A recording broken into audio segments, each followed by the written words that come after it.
কথা নিয়ে এসছে। এরপরে আল্লাহ বলেন ওয়াল্লাযীনা কাফারু আউলিয়াউহুমুত তাগুত, আর কাফেরদের অভিভাবক হলো তাগুত। কাফেরদের অভিভাবক কে? তাগুত। ইউখরিজুনাহুম মিনান নূরি ইলায যুলুমাত, তাগুতরা মানুষদেরকে অর্থাৎ কাফেরদেরকে এই আলো থেকে বের করে অন্ধকারের দিকে নিয়ে যায়। আলো থেকে বের করে অন্ধকারের দিকে নিয়ে যায়। অর্থাৎ কোনো মানুষ যদি ভালো থাকে, তাগুত আগে এটা বুঝতে হবে, তাগুত বলা হয় যে ব্যক্তি আমর বিন নাহি অর্থাৎ খারাপ কাজের আদেশ করে বা খারাপ কাজ সর্বদা সামনে এনে উপস্থিত করে দেয়, খারাপ কাজকে সুন্দরভাবে সামনে এসে উপস্থাপন করে, তাকে কি বলা হয়? তাগুত। বুঝা গেছে আমার কথা? তাহলে তাগুতকে যে মানুষদেরকে আলোর পথ থেকে টেনে এনে অন্ধকারের দিকে নিয়ে যায়, এরা হচ্ছে তাগুত। এরপরে আল্লাহ বলেন উলাইকা আসহাবুন নারি হুম ফিহা খালিদুন, তাগুত এবং তাগুতের সাথী যারা, যারা তাগুতকে গ্রহণ করছে, তাগুতকে অনুসরণ করছে, তারা জান্নাতে যাবে না জাহান্নামে? জাহান্নামে যাবে। এই জন্যে আমাদের আল্লাহ পাক রব্বুল আলামিন মুমিনদেরকে, যারা মুমিন তাদের অভিভাবককে, আর আল্লাহকে যিনি মুমিনদেরকে অন্ধকার থেকে বের করে আলোর দিকে নিয়ে আসে, আল্লাহ বলতেছে। তো এই জন্যে আল্লাহ পাক রব্বুল আলামিন আমাদের সবচেয়ে বড়, সবচেয়ে বড় অভিভাবক, কোনো সন্দেহ নেই। আল্লাহ আমাদের সবচেয়ে বড় অভিভাবক। এখন আমাদের অভিভাবক যিনি, তার কথা সর্বদা শোনা, এটাই আমাদের জন্য গাইডলাইন। এখন অনেক সময় দেখা যায় সামনে অনেক বিষয় উপস্থিত হয় যেগুলো আল্লাহ পাক রব্বুল আলামিনের গাইডলাইনের বাইরে। এগুলোর মধ্যে অন্যতম হচ্ছে আমরা কিছু দিবস পালন করি, যে দিবসগুলা সম্পূর্ণ ইসলাম, দিন, কোরআন, রসুল এবং আল্লাহ এদের সাথে সম্পূর্ণ সাংঘর্ষিক। এর মধ্যে অন্যতম একটা হচ্ছে 31st নাইট, ডিসেম্বরের 31 তারিখ রাতের বেলা, ঠিক না ভাই? ঠিক। এটা কি আমাদের দেশে পালন হয় কি হয় না? তো এটা কি তাগুতের দেখানো পথ নাকি আল্লাহর দেখানো পথ? এটা তাগুতের পথ না আল্লাহর পথ? সন্দেহ আছে? এই রাতের বেলা যারা তাগুতকে অনুসরণ করে, যারা এই খারাপ কাজের দিকে অনুসরণ করে, যারা নিজেদের ঈমানটাকে এই রাতে বিসর্জন দেয়, আল্লাহ পাক রব্বুল আলামিন কোরআনে কারীমে বলেন এগুলো আল্লাহর গাইডলাইন না, এগুলো ইহুদি খ্রিস্টান তাগুতের গাইডলাইন। আর এগুলোর ব্যাপারে আল্লাহ পাক কোরআনে কারীমে বলেন ইয়া আইয়ুহাল্লাযীনা আমানু লা তাত্তাখিযুল ইয়াহুদা ওয়ান নাসারা আউলিয়া, ও মুমিনরা, লা তাত্তাখিযুল ইয়াহুদা ওয়ান নাসারা, ইহুদি এবং নাসারাদেরকে আউলিয়া অভিভাবক হিসেবে তোমরা গ্রহণ করো না। গাইডলাইন হিসেবে ইহুদি নাসারাদেরকে গ্রহণ করা যাবে না। আচ্ছা, এই যে 31st নাইট, এটা কি আল্লাহর দেখানো পথ না ইহুদিদের দেখানো পথ? তাহলে আমরা, এটা তো আল্লাহর গাইডলাইন না। এই জন্য আল্লাহ বলতেছেন ইহুদি এবং নাসারাদের গাইডলাইন আমাদের ওই দিকে যাওয়া যাবে না, কোনো সুযোগ নেই। কোরআনে কারীমে আল্লাহ পাক রব্বুল আলামিন বলতেছে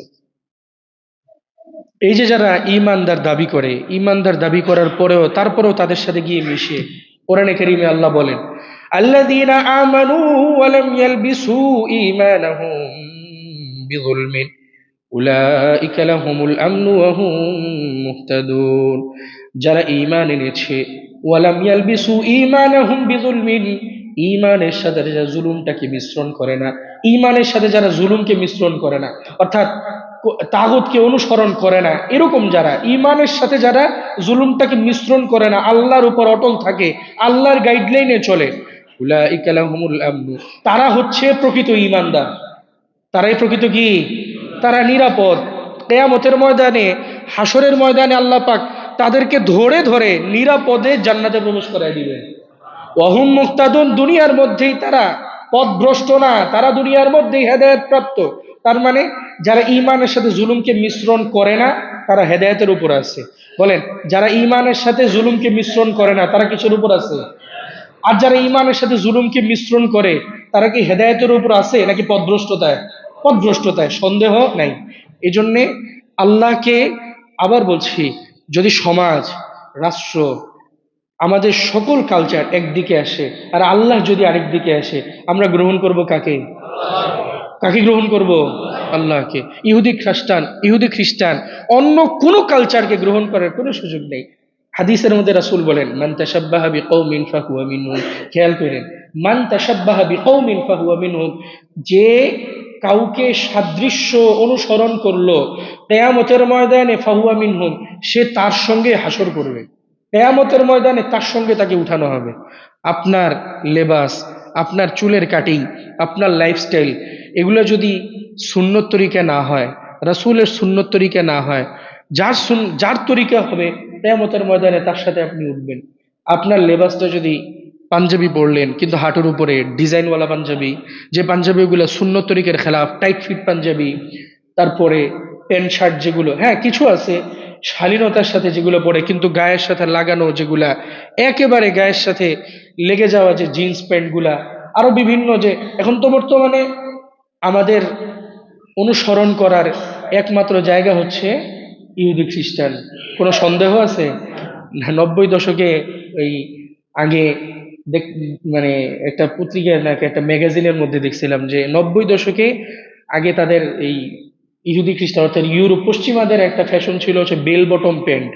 অর্থাৎ বর্তমানে মেয়েরা যে প্লাজো পরে না, প্লাজো দেখছেন না, একটু খোলামেলা না প্লাজোটা, তো তাদের প্যান্ট ছিল আগে এরকম পশ্চিমাদের। তো মাশাল্লাহ, বাংলাদেশেও দেখবেন ওই সময়ের যারা ফ্যাশন, যারা ছিল, মডেল ছিল, পুরুষ সবাই এরকম প্যান্ট পরতো। তারপরে 90 দশক যখন শেষ হয়ে গেল, এই 2000-এর এই যে এটা যখন শুরু হইলো, সাল যখন শুরু হইলো, ওই সময় তাদের নতুন একটা আমদানি শুরু হইলো পশ্চিমাদের, টাইট ফিট প্যান্ট। কি বলেন? টাইট ফিট প্যান্ট না, একদম পুরো গায়ের সাথে লেগে একদম পা পর্যন্ত। তখন ওইখান থেকে দেখা দেখি আবার বাংলাদেশে মাসাল্লাহ পড়া শুরু হয়েছে। কিছুদিন পরে মাঝখানে ছিঁড়া ছিঁড়া শুরু হয়েছে, এটাও মাসাল্লাহ অনুসরণ শুরু করছে। ঠিক না বেটি? বাড়তি বললাম, আপনারা দেখেন নাই ছিঁড়া প্যান্ট? আপনারা দেখছেন? এই যে এদিক দিয়ে এদিক দিয়ে এদিক দিয়ে ছিঁড়া, জিজ্ঞাসা করলে বলে ফ্যাশন, জিজ্ঞাসা করলে কি ফ্যাশন। কয়েকদিন পরে দেখবেন এরাও খালি, এরাও খালি, মাসাল্লাহ রাস্তায় ঘুরে। আপনারা যে গুগলে সার্চ দিয়েন নো প্যান্টস ডে, এরা একটা দিন, এরকম দিবস উদযাপন করে, মানে ওই দিন কেউ প্যান্ট পরে বের হবে না, সবাই প্যান্ট ছাড়া বের হবে কুকুরের মতো। ইউরোপে, একটু বাড়িয়ে বলতেছে এটা, আপনারা গুগলে সার্চ দিয়েন পাবেন নো প্যান্টস ডে। সবাই অফিসে যাচ্ছে গায়ের মধ্যে পোশাক, কিন্তু নিচে কোনো পোশাক নেই, সতর খোলা, একেবারে সতর খোলা। আমরা কাদেরকে অনুসরণ করতেছি? তো যাদেরকে অনুসরণ করবা, কিয়ামতের ময়দানে তাদের সাথে হাসরে উঠবা। এই জন্য মুহতারাম মুসল্লিয়ানে কেরাম, আল্লাহ পাক রব্বুল আলামিন কোরআনে কারীমে বারবার সতর্ক করছেন, রাসূল হাদিসে বারবার সতর্ক করছেন। ইমানদারের পরিচয় কি? ইমানদার কিসেকে গ্রহণ করবে, কিভাবে চলবে ইমানদার? কোরআনে কারীমে সূরা হাশরের মধ্যে আল্লাহ বলেন, ওয়ামা আতাকুমুর রাসূলু ফাখুযু, তোমাদের রাসূল যা কিছু নিয়ে আসছে তোমরা সেটাকে অনুসরণ করো। রাসূল কি, রাসূলের জামানায় কি এই ছিল না? ডিসেম্বর, জানুয়ারি, ফেব্রুয়ারি এগুলো ছিল না? আপনারা জানেন না? এটা কিন্তু শুরু হয়েছে হযরত ঈসা আলাইহিস সালামের যুগ থেকে। এটাই যুগ শুরু হয়েছে কোত্থেকে? রাসূল সাল্লাল্লাহু আলাইহি ওয়াসাল্লামের জন্ম তো 670, কোন মতান্তরে 671, 570, দুঃখিত, 570, কোন মতান্তরে 571, এই 2 বছরের কোন এক বছর রাসূলের জন্ম হয়েছে ঈসাই। তো ওই সময় কি 31শে ডিসেম্বর ছিল না? পালন হয়েছে, শুনছেন? আতশবাজি ফুটাইছে কোনো সাহাবি? আস্তে কথা কইতে শুনছে? রাতের বেলা ওই জঙ্গলে টঙ্গলে গিয়ে এরা সবাই একত্রিত হয়ে তাবু টাবু টানায় পার্টি করছে, শুনছেন? কোনো হাদিসে পাইছেন? তাহলে এটা তো অনুসরণ করা সাহাবায়ে কেরামের সুন্নত না, রাসূলের সুন্নত না, ইহুদি নাসারাদের কালচার। এই জন্য আল্লাহ বলতেছেন, ওয়ামা আতাকুমুর রাসূলু ফাখুযু, যেটা রাসূল তোমাদের কাছে নিয়ে আসছে সেটাই গ্রহণ করো। ওয়ামা নাহাকুম আনহু ফান্তাহু, যেই ব্যাপারে নিষেধ করছে সেই ব্যাপারে বিরত থাকো, মেহেরবানি করে সেই ব্যাপারে বিরত থাকো, ওই ব্যাপারে আগাও না। রাসূল যেই ব্যাপারে তোমাদেরকে বিরত থাকতে বলছে সেই ব্যাপারে আগাবা না। এই দিবসকে অনুসরণ করে বেশ কয়েকটা গুনাহ আমাদের সমাজে অত্যন্ত প্রচলিত। এই দিবসটা কেন পালন করব না আমরা? কারণ এই দিবসে প্রচুর পরিমাণ গুনাহ হয়। প্রচুর পরিমাণে কি হয় ভাই? গুনাহ হয়, আল্লাহর নাফরমানি হয়। আপনাদের কি সন্দেহ আছে? এই দিবসে প্রচুর পরিমাণ অনেক গুনাহ হয়। একটা মুসলিম কান্ট্রি, এতগুলো মুসলমান যেই দেশে বসবাস করে, সেই দেশেও এই দিবসটাকে এত ধুমধাম করে উদযাপন করে, এত পরিমাণ গুনাহ করে এই দিনটার মধ্যে।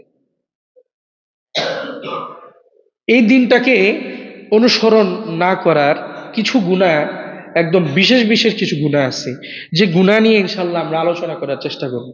এই দিবসটাতে অন্যতম একটা গুনাহ হইলো, এই দিবসটাতে বেপরদার সয়লাভ হয়ে যায়। মেয়েরা যাচ্ছে তাই যেভাবে ইচ্ছা সেভাবে বের হয়, জেনায় লিপ্ত হয়। ঠিক না ভাই? ঠিক। নাইট ক্লাবগুলো সারা রাত খোলা থাকে, এই রাতে প্রচুর পরিমাণ জেনা হয়, নারী পুরুষ অবাধ মেলামেশা হয়। এটা অন্যতম একটা গুনাহ। বুখারীর হাদিসের মধ্যে রাসূলুল্লাহ সাল্লাল্লাহু আলাইহি ওয়াসাল্লাম বলেন, সিনফানি মিন আহলিন নার লাম আরাহুমা, দুইটা জাত, দুইটা দল এমন আছে যারা সরাসরি কিয়ামতের ময়দানে আল্লাহ পাক রব্বুল আলামিন তাদেরকে জাহান্নামে প্রবেশ করায় দিবে। কয়টা দল? জোরে বলেন কয়টা? সিনফানি মিন আহলিন নার, দুইটা দল যারা জাহান্নামে সরাসরি প্রবেশ করবে।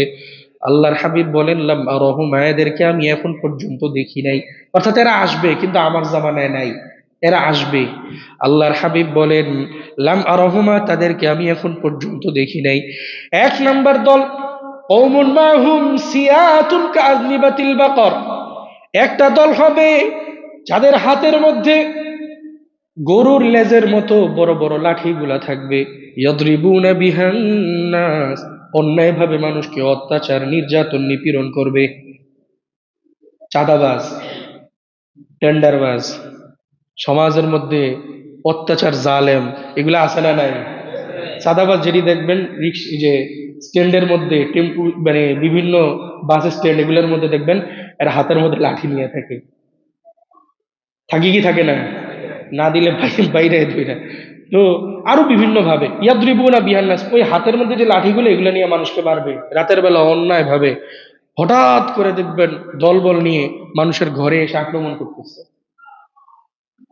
রাসূলুল্লাহ সাল্লাল্লাহু আলাইহি ওয়াসাল্লাম বলেন, এই যে যারা এই লাঠি দিয়ে অন্যায়ভাবে মানুষকে নির্যাতন করতেছে, এরা কি জান্নাতি না জাহান্নামী? জাহান্নামী। এরপরে হাদিসের আমরা যেটাতে যাচ্ছি এটার পরের অংশে রাসূলুল্লাহ সাল্লাল্লাহু আলাইহি ওয়াসাল্লাম বলেন, দুই নাম্বার, ওয়ানিসাউন কাসিয়াতুন আরিয়াত মাইলাতুন মুমিলাত, দুই নাম্বার দল হলো ওই সমস্ত মহিলা, কাসিয়াতুন আরিয়াত, যারা কাপড় পরা সত্ত্বেও উলঙ্গ থাকবে। কাপড় পরা সত্ত্বেও কি থাকবে? উলঙ্গ থাকবে। কাপড় পরা সত্ত্বেও উলঙ্গ থাকবে। রাসূলুল্লাহ সাল্লাল্লাহু আলাইহি ওয়াসাল্লামকে প্রশ্ন করা হলো, ইয়া রাসূলুল্লাহ, এইটা আবার কেমন কথা, কাপড় পরা সত্ত্বেও মহিলারা উলঙ্গ থাকবে? আল্লাহর হাবিব বলেন, তাদের দুইটা গুণ থাকবে, মা ইলাতুন মুমিলাত, হয়তোবা তারা নিজের আকৃষ্ট হবে, না হলে আরেকজনকে আকৃষ্ট করবে। সিডিউস বলে না, আমাদের সমাজে সিডিউস বলে, দেখবেন যে মেয়েদেরকে সিডিউস করছে। রাসূলুল্লাহ সাল্লাল্লাহু আলাইহি ওয়াসাল্লাম বলেন, এরা হয় নিজের আকৃষ্ট হবে আরেকজনের দিকে, নাহলে নিজের আকৃষ্ট করবে, মানে এমন কাপড় চোপড় পরবে। এটা বোরখাও হইতে পারে, এটা যে শুধু ছোট ছোট কাপড় তা না, বোরখাও হইতে পারে। কিরকম? এখনের বর্তমান বোরখাগুলা দেখবেন আপনারা, যে বোরখাগুলো পরে এই যে দুই সাইডে দুইটা ফিতা থাকে, আছে না নাই? আপনাদের মনে মানে দেখেন না? আছে। এটা যদি এখানে মানে 100 জন মহিলা, বোরখাওয়ালি মহিলা উপস্থিত করা হয়, 95 থেকে 90 ভাগ এরকম পাওয়া যাবে। এদের বোরখাগুলো সুন্নত তরিকায় না। দেখবেন এই যে দুইটা ফিতা টান দিয়ে পিছন দিয়ে আরো খুব টাইট করে বাঁধে, তো লাভটা কি হলো? শরীরটা আরো বুঝে যাবে, এটা আরো বেশি ক্ষতিকর। বোরখা পরার চেয়ে না পরা ভালো ছিল। এটা তো সুন্নত তরিকা না। তারপরে বোরখা তো পরে পরে আবার হিজাবটা একেবারে ছোট থাকে, এগুলো সুন্নতের খেলাফ, সুন্নত তরিকায় না। আবার বলছি, এগুলো পড়লে গুনাহ হবে কোনো সন্দেহ নেই। এই বোরখা জান্নাতে না জাহান্নামে নিয়ে যাবে আপনাকে। এত কষ্ট করে পর্দা করতেছেন, নিজের মা বোনরা পর্দা করতেছে, এগুলো একটু সতর্ক করেন, মেহেরবানি করে আপনাদেরকে বলবো।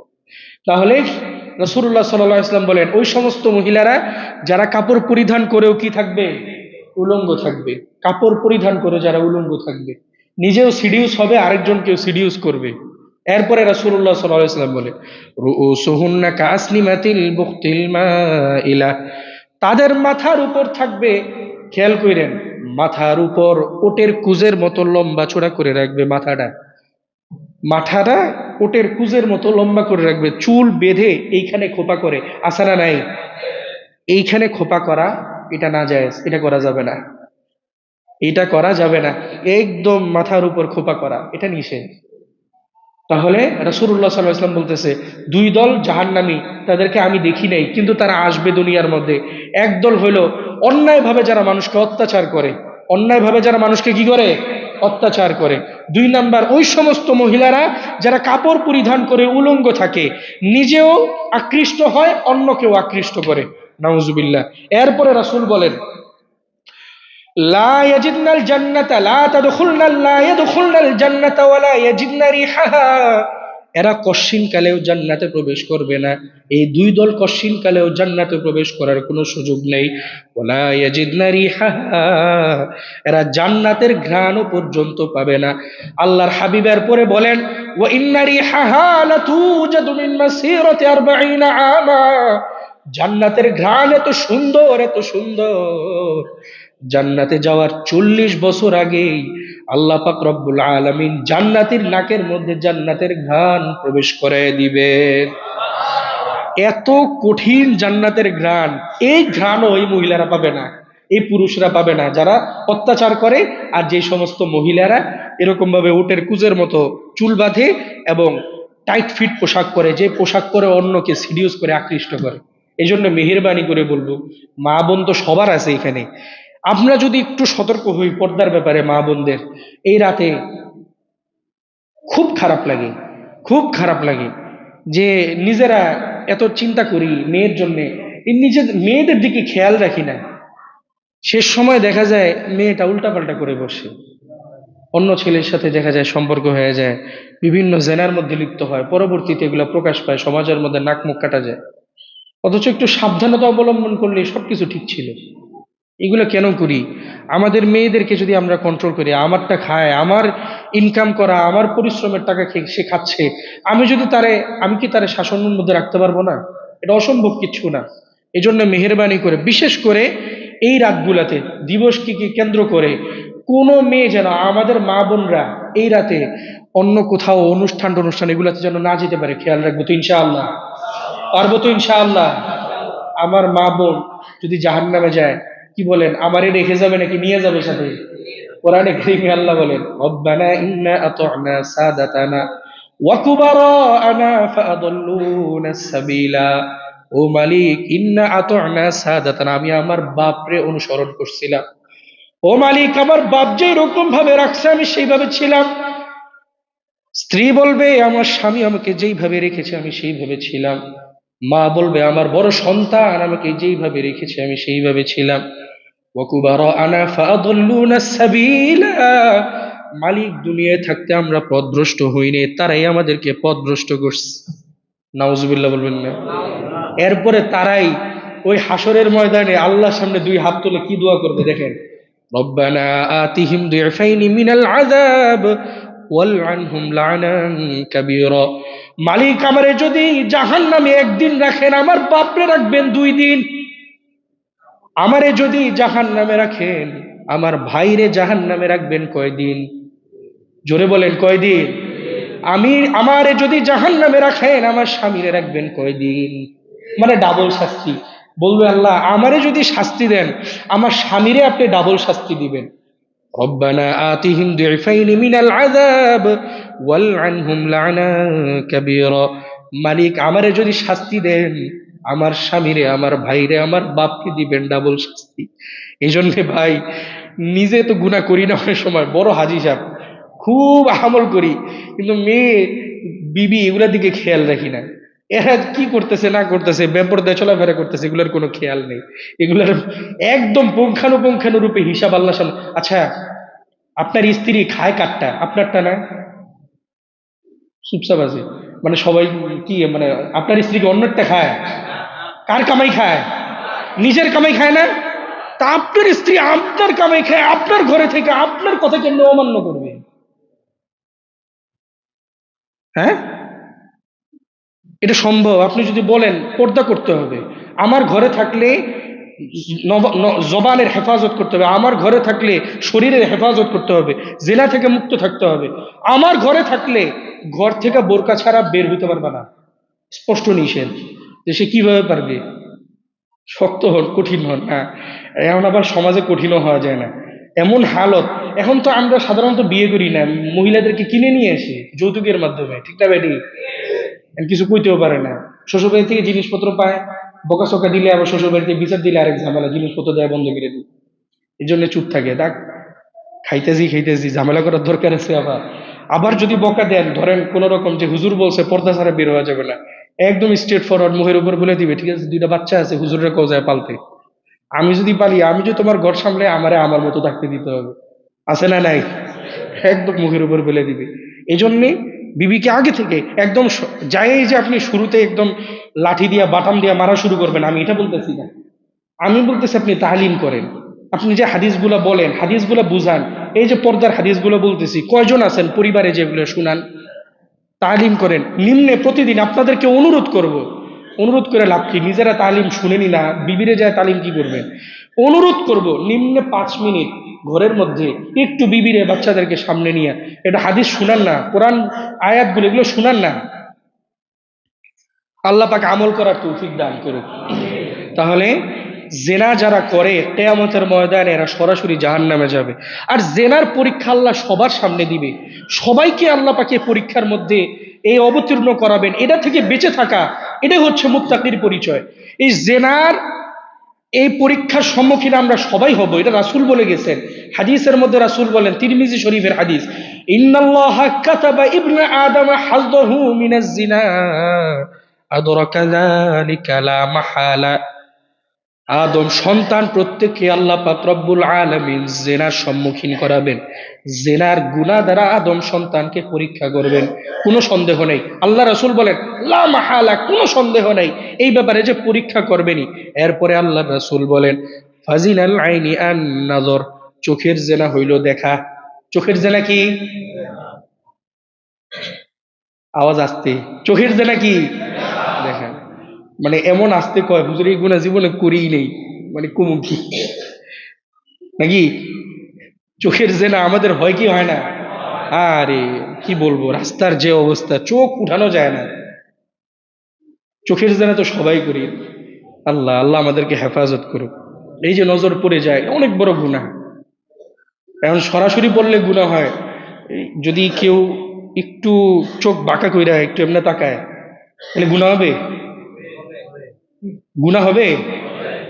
মানে আপনি এমন ভাবে তাকাইলেন, ধরেন নিচের দিকে তাকাই আছেন, কিন্তু ওই দিকে একটু নজর করতেছেন, যা মাশাল্লাহ দেখা যাইতেছে, গুনাহ হবে? এমনি আপনি তো নিচে করে আছেন, আল্লাহ দেখছে নাকি? আপনি তো এমনি সরাসরি দেখলেন, আল্লাহ আসমান থেকে দেখতেছে। নিচে করে আস্তে করে দেখলে গুনাহ হবে? কোরআনে কারীমে আল্লাহ পাক রব্বুল আলামিন 24 নম্বর পারার মধ্যে বলেন, ইয়ালামু খাইনাতাল আয়ুনি ওয়া মা তুখফিস সুদূর। নজরের হেফাজত যেইভাবেই না করো না কেন, খেয়ানত যেইভাবেই করো না কেন, নজরের খেয়ানত যেইভাবেই করো না কেন, বাম দিকে আস্তে করে যেইভাবেই তাকাও না কেন, ডান দিকে যেইভাবেই তাকাও না কেন, সব কিছু জানেন একমাত্র তিনি কে? ওয়ামা তুখফিস সুদূর, অন্তরের মধ্যে কি খারাপ খারাপ চিন্তা চলতেছে এটাও জানেন আল্লাহ। আল্লাহ বলে দিচ্ছেন। তাহলে চোখের জেনা হইল কি? দেখা। ফাজিনাল আইনি আন নাযর ওয়াজিনাল লিসান আল মানতিক, মুখের জেনা হইল কথা বলা। মুখের জেনা কি? কথা বলা। আরে সব, মানে কি বলবো, জোয়ান যারা আছে, মানে বলে ভাষাটা এমনি ঠিক হচ্ছে না, মানে একজনকে এখন সিঙ্গেল নেই, সবগুলা রিলেশনের, মানে রিলেশনের মধ্যে আছে। এখন দেখবেন বিয়ে যে হইতেছে না, 100টার মধ্যে 80 ভাগ মানে আগে পছন্দ করা মেয়ে। ভুল বললাম? ভুল বললাম? আবার এখন আবার ধুমধাম বিয়েও কম হয়, আগেই সব সেরে ফেলে। এমন এক হালত চলতেছে আমাদের সমাজের মধ্যে। এই যে অবৈধ রাতের পর রাত কথা বলা, নিজের সন্তান যে ফোনে কার সাথে কথা বলতেছে, রাতের পর রাত কার সাথে ফেসবুকে চ্যাট করতেছে, কোনো খবরই নেই বাবার। তাহলে আল্লাহ রাসূল সাল্লাল্লাহু আলাইহি ওয়াসাল্লাম বলতেছে মুখের জেনা কি? কথা বলা। কার সাথে? পর মহিলার সাথে কথা বলা। এটা কিসের জিনা? মুখের জিনা। এরপরে আল্লাহর হাবিব সাল্লাল্লাহু আলাইহি ওয়াসাল্লাম বলেন ওয়াল ইয়াদানি ইয়াজনিয়ান, দুই হাতও জিনা করে। হাদিসের মধ্যে রাসূল বলেন জিনাহুমা আল বাতশ, দুই হাতের জিনা হইল স্পর্শ করা। কোন মহিলার গায়ে আপনি হাত দিলেন, কোন মহিলার হাত ধরে আপনি হাঁটলেন, এই যে হাত ধরে হাঁটলেন, এই হাত হইল হাতের জেনা। হাতের জেনা। এরপরে আল্লাহর হাবিব বলেন ওয়াজিনার রিজলাইন, দুই পায়ের জেনা হইল আল মাশিউ, হাঁটা। দুই পায়ের জেনা কি? হাঁটা। ফোন দিলেন অনেকদিন ধরে ফেসবুকের মধ্যে, সোশ্যাল মিডিয়ার মধ্যে কোথাও অনেকদিন দেখা হয় না, চিন্তা করলেন আশেপাশের একটা ঘোরার জায়গায় একসাথে দেখা করি। ধরেন তাজমহলটারে আপনি সিলেক্ট করলেন, বরপার রূপগঞ্জে তাজমহলটা কাছাকাছি না, ভাবলেন ওইখানে একটু যাই ঘোরাঘুরি করে আসি, বিডির লোকে অনেক দিন ধরে কথা হইতেছে ফোনে, তো দেখা সাক্ষাৎ করি। এই যে আপনি হাইটা হাইটা গেলেন, আপনার গুনাহ হবে, এই পায়ের জেনা হইতেছে। এখন মনে মনে কইতেছে অটো রিক্সা দিয়ে যাব নাকি, তাই গুনাহ হবে না? অটো রিক্সা দিয়ে গেলে গুনাহ হবে? গুনাহ হবে না? মানে গেলেই গুনাহ হবে, সোজা কথা। জেনার গুনাহ হইতেই থাকবে। আল্লাহ আমাদেরকে হেফাজত করুক, সকলে বলে আমিন। এরপরে আল্লাহর হাবিব সাল্লাল্লাহু আলাইহি ওয়াসাল্লাম বলেন ওয়াল ফারজু ইউসান নাফসু তামান্না ওয়া তাশতাহি, একজন মেয়েকে আপনি দেখলেন, মহিলাকে আপনি দেখলেন, তার সঙ্গে কথা বললেন, জবানের জেনা করলেন, হাত ধরে হাঁটলেন, হাতের জেনা করলেন, হাঁটতে হাঁটতে তার সঙ্গে দেখা করতে গেলেন, পায়ের জেনা করলেন। এরপরে আল্লাহর হাবিব বলেন এত জেনা করার পর ওয়ান নাফসু তামান্না ওয়া তাশতাহি, নফসটা চায় তার সাথে একটু জেনা করতে, খারাপ কাজে যেতে, খারাপ সম্পর্ক করতে নফসটা চায়। এরপরে আল্লাহর হাবিব বলেন এরপরের অংশে ওয়াল ফারজু ইউসাদ্দিকু যালিকা ওয়া ইউকাযযিবু, অন্তর চাওয়ার পরে অন্তরের এই খাহেশটা ডেলিভারি করে হচ্ছে লজ্জাস্থানে, লজ্জাস্থানে ওটার বাস্তবায়ন ঘটায়। অন্তর চায়, তারপরে ওটা ডেলিভারি করে লজ্জাস্থানে, আর লজ্জাস্থান এটার বাস্তবায়ন ঘটায়। আল্লাহ পাক রব্বুল আলামিন এই রাত সহ কোন রাতে আমাদের সকল প্রকার জেনা থেকে আল্লাহ হেফাজত করুক বলে আমিন। তাহলে এক নাম্বার গুনাহ কি বললাম? এই রাতে, এই রাতে আমরা অধিকাংশই জেনার গুনার মধ্যে লিপ্ত হয়। দুই নাম্বার গুনাহ হচ্ছে এই রাতের মধ্যে প্রচুর পরিমাণ গান বাজনা হয়, জোরে জোরে সারা রাত, বিশেষ করে বাসার ছাদগুলা, তারপরে বিভিন্ন জায়গার মধ্যে বন্ধুরা একত্রিত হয়ে গান বাজনা করে, আছে না নাই? আচ্ছা, এগুলো আমাদেরই সন্তান। আপনি হিসাব করে দেখি, আমার ছেলে, আমার ভাতিজা, আমার নাতি নাতনিয়ারাই। আমাদের এলাকায় তো আর বাইরের লোকজন এসে এরকম জোরে জোরে গান বাজায় না, আমাদের সন্তানরা করে। এইগুলো তো আমাদের নিজেদের কন্ট্রোল রাখা উচিত। গান বাজনা এটা কি হালাল না হারাম? কোরআনে কারীমে সূরা লুকমানের মধ্যে আল্লাহ পাক রব্বুল আলামিন বলেন ওয়া মিনান নাসি মান ইয়াশতারি লাহওয়াল হাদিস, মানুষদের মধ্যে কিছু কিছু মানুষ আছে মান ইয়াশতারি লাহওয়াল হাদিস, যারা পয়সা দিয়ে অনর্থক কথাবার্তা খরিদ করে। লাহওয়াল হাদিস লিইউদিল্লা আন সাবিলিল্লাহি বিগাইরি ইলম, নিজেদেরকে পথভ্রষ্ট করার জন্য, আল্লাহর পথ থেকে সরে যাওয়ার জন্য। আহারে, অনেকে ডিপ্রেশন থেকে বাঁচার জন্য গান শুনে, আছে না নাই? ওই ডিপ্রেশনে অনেক ভাল লাগতেছে না, মনটা খুব খারাপ, এগুলোর জন্যে সে গান শুনে। গান শুনলে ডিপ্রেশন বাড়ে না কমে? বাড়ে না কমে?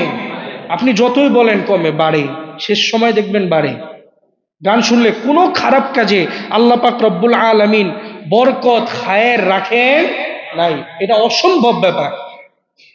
রাসূলুল্লাহ সাল্লাল্লাহু আলাইহি ওয়াসাল্লামের যখন মনটা খারাপ হইত, রাসূলুল্লাহ সাল্লাল্লাহু আলাইহি ওয়াসাল্লাম যখন দুঃখ দুঃখ পাইতেন, হাদিসের মধ্যে আসছে ক্বামা ইলা সালাত, রাসূল সাল্লাল্লাহু আলাইহি ওয়াসাল্লাম নামাজে দাঁড়ায় যেতেন, আল্লাহ পাক রব্বুল আলামিনের কাছে গিয়ে বলতেন।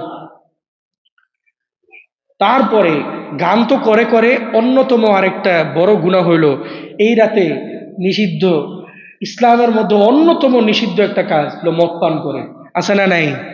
এই রাতে ওপেন বিভিন্ন জায়গায় মদ বিক্রি হয়। এখন তো আমাদের বাংলাদেশে মদ লাইসেন্স আছে, কেরু, এটা লাইসেন্স আছে না, কেরু এন্ড কোং, এটা তো মাশাল্লাহ লাইসেন্সে চলতেছে। এই মদ পান করা এটা হালাল না হারাম? হারাম। এই রাতে সবাই দেখবেন, এই যুবক যারা আছে অধিকাংশই মদ পান করে। আপনি ঢাকার রাস্তাগুলোতে দেখলে তো আরো অবস্থা খারাপ। মাদ্রাসায় আমরা যখন শুয়ে থাকতাম, নিচতলায় ছিল মাদ্রাসা, দেখতাম জোরে জোরে চিৎকারের আওয়াজ রাত 2টা-3টার সময়। তখন দরজা জানলার সামনে গিয়ে দেখতাম হাঁটতে পারতেছে না যুবকরা, 10-12 জন এইভাবে মাতলামি করে করে রাস্তায় দিয়ে যেতেছে, পুরা এলাকা খবর করে যেতেছে এরা। সারা রাত গান বাজতেছে, আতশবাজি ফুটাইতেছে, মানুষদেরকে কষ্ট দিতেছে। তো মদ পান করার ব্যাপারে রাসূলুল্লাহ সাল্লাল্লাহু আলাইহি ওয়াসাল্লাম বলেন, আমরা তো মদ পান করি বিভিন্ন নাম দিয়া। এই সম্পর্কে রাসূল বলেন লা ইয়াশরাবান্না নাসুম মিন উম্মতি আমাল আল খামর, আমার উম্মতের একটা দল বের হবে, যারা মদ পান করবে, ইউসাম্মুনাহা বিগাইরি ইসমিহা, মদের নাম অন্য কিছু দিয়ে তারা পান করবে। মদ সরাসরি বলে পান করবে না, অন্য কিছু দিয়ে মদ পান করবে, সরাসরি বলবে না। বিয়ার, এটা কি সরাসরি মদের নাম দেওয়া নাকি? বিয়ার, তারপরে ফেন্সিডিল, ফেন্সিডিল, রেডবুল। রেডবুল মানে একবার আমি গবেষণা করছিলাম, একজন আমার প্রশ্ন করছিল রেডবুল কি হালাল না হারাম। আমি ইন্টারনেটে সার্চ, আমি বুঝিনি আসলে রেডবুলটা, আসলে অনেকেই জিজ্ঞাসা করছেন রেডবুলটা বিয়ারের বিয়ারের মতোই নাকি? হ্যাঁ, অ্যালকোহল নাই, তাহলে এটা আমি জানি না, আমি বলতে পারবো না। তবে আমি এটাও বলবো না রেডবুল হালাল। আপনারা একেবারে যাই না শুই না, তারপর খাওয়া দরকার কি ভাই? মানে লাল পানি খাইতে হবে নাকি? লাল পানি ছাড়া চলে না? সাদা পানি খান, মধু খান, আপনি পানির মধ্যে মধু দিলে তো লাল হয়ে যায়, ওইটা খান, দরকার কি আপনার এইদিকে যাওয়া? এইগুলাই এই মানে মদ না, এগুলো অন্যান্য নাম দিয়ে তারা পান করবে, বিয়ার এগুলো পান করবে। রাসূলুল্লাহ সাল্লাল্লাহু আলাইহি ওয়াসাল্লাম হাদিসের মধ্যে বলেন, এটা আপনাদের মনে হইতেছে এই 1400 বছর আগে রাসূল বলে গেছেন এরা মদ পান করবে অন্য নাম দিয়ে, কেরু, এগুলো দিয়ে মদ পান করবে। আর এটা তো মদ না, এটা কেরু, সমস্যা কই?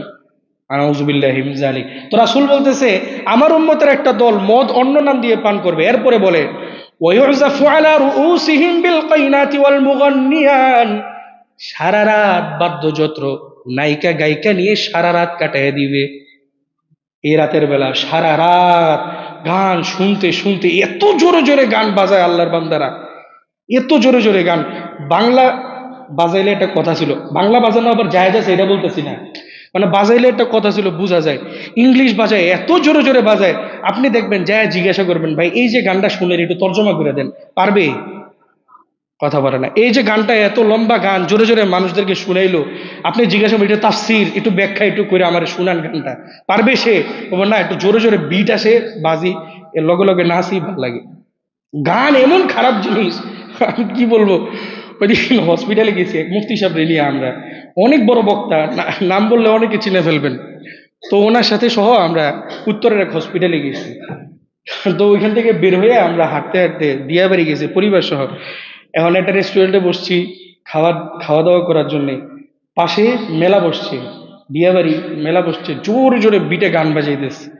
এখন আমি ওই অনেক অর্ডার দিয়ে খাবার বসে আছি অনেকক্ষণ ধরে, হঠাৎ নিচের দিকে তাকায় দিই মুফতি সাহেবের পা এমন এমন, মানে বিটের লগে লগে এরকম পা নাচে দিচ্ছে, অথচ জীবন উনি গান শুনে নেই। মানে এমন ফেতনা, এটা এটা ভালো মানুষদেরকে ওগুলো আকৃষ্ট করে ফেলে। আল্লাহ, নাউজুবিল্লাহ, নাউজুবিল্লাহ বলেন না কেন? এই সমাজের মধ্যে এগুলো আছে না নাই? অভাব নেই। যে সারা রাত এরা জোরে জোরে গান শুনাইতেছে, নিজেরা তো শুনতেছে, অন্যান্য মানুষদেরকে ওই গানগুলো শুনাইতেছে। এই জন্য মেহেরবানি করে আল্লাহর ওয়াস্তে বলবো, এই রাতের বেলা এই যে একটা বছর শেষ হয়ে যেতেছে, এগুলোর জন্য তো আরো আপনার হিসাব করার কথা। এই বছরে আমার কয়েকটা নামাজ কাজা হইল, এই বছর আমি আল্লাহর কাছে কতটুকু নৈকট্য অর্জন করলাম, এই বছরটা আমি আল্লাহর কাছে কতটুকু আগাইতে পারলাম। এগুলো না করে সারা রাত এরকম গানের মধ্যে, আরে মদের মধ্যে ডুবে থাকা, এটা তো অনেক খারাপ জিনিস। এটা তো স্বাভাবিকভাবে বোঝার কথা। এজন্য মেহেরবানি করে আপনাদেরকে বলবো, আল্লাহর ওয়াস্তে রাতের বেলা এরকম গান বাজায় জোরে জোরে, আল্লাহর ওয়াস্তে মানুষের ঘুমগুলো নষ্ট করেন না। দেখেন মুমিনদেরকে কষ্ট দেওয়া, অকারণে মুমিনদেরকে কষ্ট দেওয়ার ব্যাপারে আল্লাহ পাক কোরআনে কারীমে সূরা আহজাবের মধ্যে বলেন, ওয়াল্লাযীনা ইউযুনাল মুমিনিনা ওয়াল মুমিনাতি বিগাইরি মাকতাসাবু, অন্যায়ভাবে যারা মুমিন মুমিনাদেরকে কষ্ট দেয়, খেয়াল করেন, গান বাজাইতেছেন আপনি আপনার বাসায় জোরে জোরে, এক বিটের কারণে বহু পরিবার ঘুমাইতে পারে না, ঠিক না ভাই? ঠিক, বহু পরিবার ঘুমাইতে পারে না। আপনি দেখবেন 1 কিলোমিটার দূরে এরকম বক্স দিয়ে জোরে জোরে গান বাজায়, এইখানে বৈশা আপনি দেখবেন বুক ধুপ ধুপ করে, বুকের মধ্যে ব্যথা উঠে যায়। যারা আমার মতো যারা শ্বাসকষ্টের রুগী আছেন এরা বুঝবেন, আশেপাশে যখন গানটা বাজায় না, একদম মনে হয় শ্বাসটা ওই গানের সাথে বিটের সাথে জোরে জোরে এরকম লাগতেছে। আপনি অন্যায়ভাবে এতগুলা পুরুষ মহিলা বৃদ্ধ যুবক ছোট ছোট বাচ্চা ঘুমাইতে পারে না রাত্রেবেলা, আপনি এদেরকে কষ্ট দিতেছেন, আতশবাজি ফুটাইতেছেন, আল্লাহর মাখলুকগুলা এই আসমানে উঠতেছে, আপনার কি কোনো কষ্ট দিতেছে? এই পাখিগুলা যে উড়ে আপনারে কষ্ট দেয়, এই রাতের বেলা পাখিগুলা উঠতেছে, আপনি কি করেন? একটা আতশবাজি ফুটাই দেন, আসমানে উঠে, এই যে জোরে ফুটে, এগুলো তো সম্পূর্ণ আগুন, এই পাখিদের গায়ের মধ্যে লাগে, অনেক পাখি মারা যায়। গত বছরের আগের বছর একটা বাচ্চা মারা গেছে, আমাদের এই সামান্য পরিমাণ সুখের জন্যে, একটু মজার জন্যে একটা ছোট বাচ্চাকে মেরে ফেলা হয়েছে, এত আওয়াজে বাচ্চা মারা গেছে। অত্যন্ত লজ্জাকর একটা পরিস্থিতি। আমাদের বাংলাদেশের আদালত বিচার ব্যবস্থা এত পরিমাণ নিচে নামছে, আপিল করা সত্ত্বেও, বারবার রিট করা সত্ত্বেও এরা নাকি মানে এটার কোনো দোষই পায়নি, মরতেই পারে স্বাভাবিক ব্যাপার বলে তারা ঘোষণা করছে। কিন্তু আলহামদুলিল্লাহ প্রশাসন এটা প্রতি বছরই বলে, এই বছর দেখি কি করা যায়, এই বছর যদি একটু নিয়ন্ত্রণ করতে পারে। প্রতি বছরই বলে এগুলো ফুটানো যাবে না, তারপরেও মানুষ ফুটায়। এই জন্য কিন্তু আপনাদেরকে এটা মেসেজটা দেয়া, মেহেরবানি করে আল্লাহর ওয়াস্তে মুমিনদেরকে কষ্ট দিয়েন না। এই যে সূরা আহজাবের মধ্যে আল্লাহ বলে, অন্যায়ভাবে কোনো মুমিন মুমিনাদেরকে যারা কষ্ট দেয়, দেখেন আল্লাহর পাক কোরআনে কারিমে বলেন, বিগাইরি মাকতাসাবু, অন্যায়ভাবে কষ্ট দিল, ফাকাদ ইহতামালু বুহতানাও ওয়া ইসমান মুবিনা, তার ঘাড়ের মধ্যে স্পষ্ট অপরাধের ছাপ আল্লাহ দিয়ে দেয়। ঘাড়ের মধ্যে একবারে আপনার কপালের মধ্যে স্পষ্ট অপরাধের ছাপ আল্লাহ দিয়ে দিবে। কিয়ামতের ময়দানে অপরাধী হিসেবে আল্লাহ আপনারে উঠাবেন। অপরাধীদেরকে আরবিতে বলে মুজরিম। অপরাধীদেরকে আরবিতে কি বলে? মুজরিম। কি বলে? মুজরিম। অপরাধীদেরকে আরবিতে বলে মুজরিম। সূরা ইয়াসিনের মধ্যে অপরাধীদের ব্যাপারে আল্লাহ বলেন, ওয়ামতাজুল ইয়াউমা আইয়ুহাল মুজরিমুন, কিয়ামতের ময়দানে যখন সবাইকে আল্লাহ পাক রব্বুল আলামিন সামনে আনবেন, ডাক দিয়ে বলবেন, ওয়ামতাজুল ইয়াউমা আইয়ুহাল মুজরিমুন, যারা অপরাধী আছো তারা আলাদা হয়ে যাও, এখান থেকে সইরা যাও। অপরাধীদেরকে আলাদা করে দিবে। অপরাধীদের শাস্তি কি হবে? কোরআনে কারীমে সূরা আর রহমানের ৩ নম্বর পৃষ্ঠার তৃতীয় নাম্বার আয়াতের মধ্যে আল্লাহ বলেন, ইউরাফুল মুজরিমুনা বিসীমাহুম, অপরাধীদেরকে তাদের চিহ্ন দ্বারাই চিনা যাবে। এদেরকে দেখলেই বোঝা যাবে এরা দুনিয়ার মধ্যে আকাম কুকাম কইরা আসছে। এরপরে আল্লাহ বলেন, ইউরাফুল মুজরিমুনা বিসীমাহুম ফায়ুখাযু বিন নাওয়াসি ওয়াল আকদাম, এদের চুলের অগ্রভাগ আর পা ধরে টেনে টেনে জাহান্নামে নিয়ে যাওয়া হবে। জোরে বলেন না নাউজুবিল্লাহ। অগ্রভাগের চুল ধরে এদেরকে টেনে টেনে জাহান্নামে নিয়ে যাওয়া হবে। অগ্রভাগের চুল এইভাবে ধরবে, তারপরে যখন দেখবে টেনে টেনে নিয়ে যাওয়া যেতেছে না, চুল ধরে চুল ছিঁড়ে আসতেছে, ফেরেশতারা তখন পা ধরবে, পা ধরে টেনে টেনে তারপরে জাহান্নামে নিয়ে যাবে। এমন শাস্তি কেউ চান? এমন শাস্তি কেউ চান? এই জন্য মেহেরবানি করে আপনাদেরকে বলবো, এই রাতে অনর্থক অপচয়, অনর্থক এই আতশবাজি ফুটানো, অনর্থক এরকম জোরে জোরে গান বাজনা করা, এগুলো থেকে বিরত থাকা চাই। আমাদের এই এলাকা আলহামদুলিল্লাহ কম। আমি অনুরোধ করব আপনাদেরকে, দেখেন আমরা ওলামায়ে কেরামরা সবাই চাই যে আমাদের এই বরপার এই এরিয়াগুলো থেকে আস্তে আস্তে গানগুলো সরে যাক, উঠা যাক। আপনারা চান না? আপনারা চান না?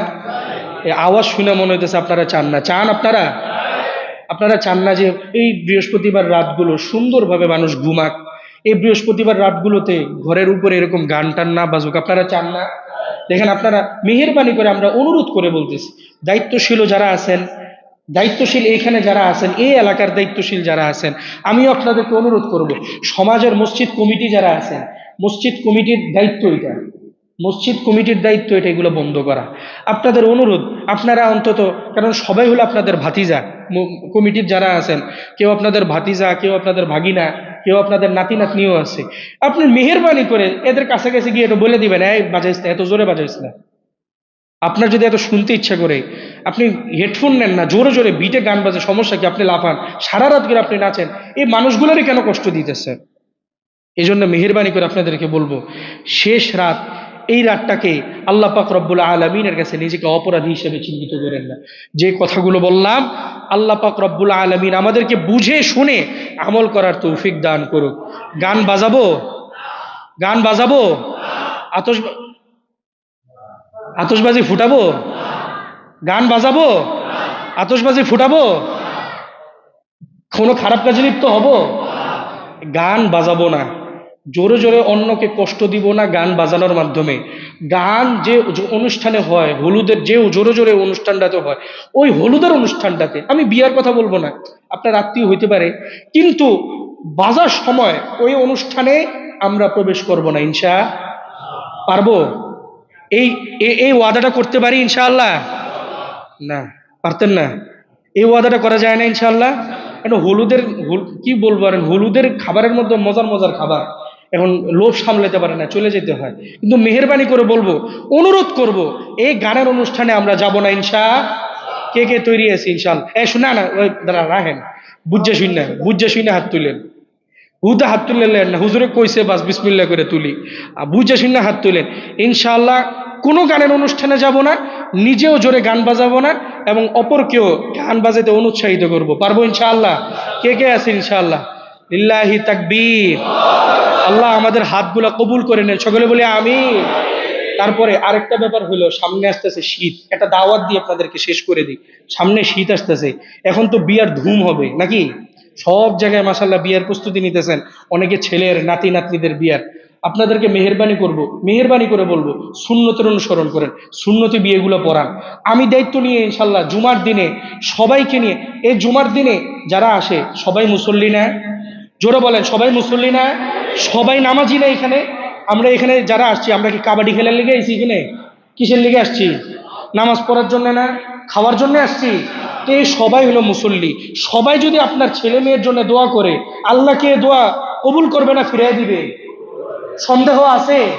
এই আইসা এই জুমার দিন যদি মেয়ের বিয়েটা, মেয়েরে আনতে হবে না, সুন্নত হইলো আপনি মেয়ের থেকে পক্ষ থেকে একজন উকিলকে নিয়ে আসবেন, বাস ওই ছেলে আর আপনার উকিল ওইটার মাধ্যমে আপনার মেয়ের বিয়ে পড়ায় দেয়। মসজিদের মধ্যে খুতবা দিয়ে সুন্দরভাবে দোয়া দুরুদ পড়ায় এতগুলা মানুষদেরকে দিয়ে খেজুর দিয়া সুন্নত তরিকা বিয়ে করবে। কসম করে বলতে পারি ইনশাআল্লাহ আপনি বিয়েতে যে বরকত পাবেন, অন্য কোনো বিয়েতে আপনি এই বরকত পাবেন না ইনশাআল্লাহ। এজন্য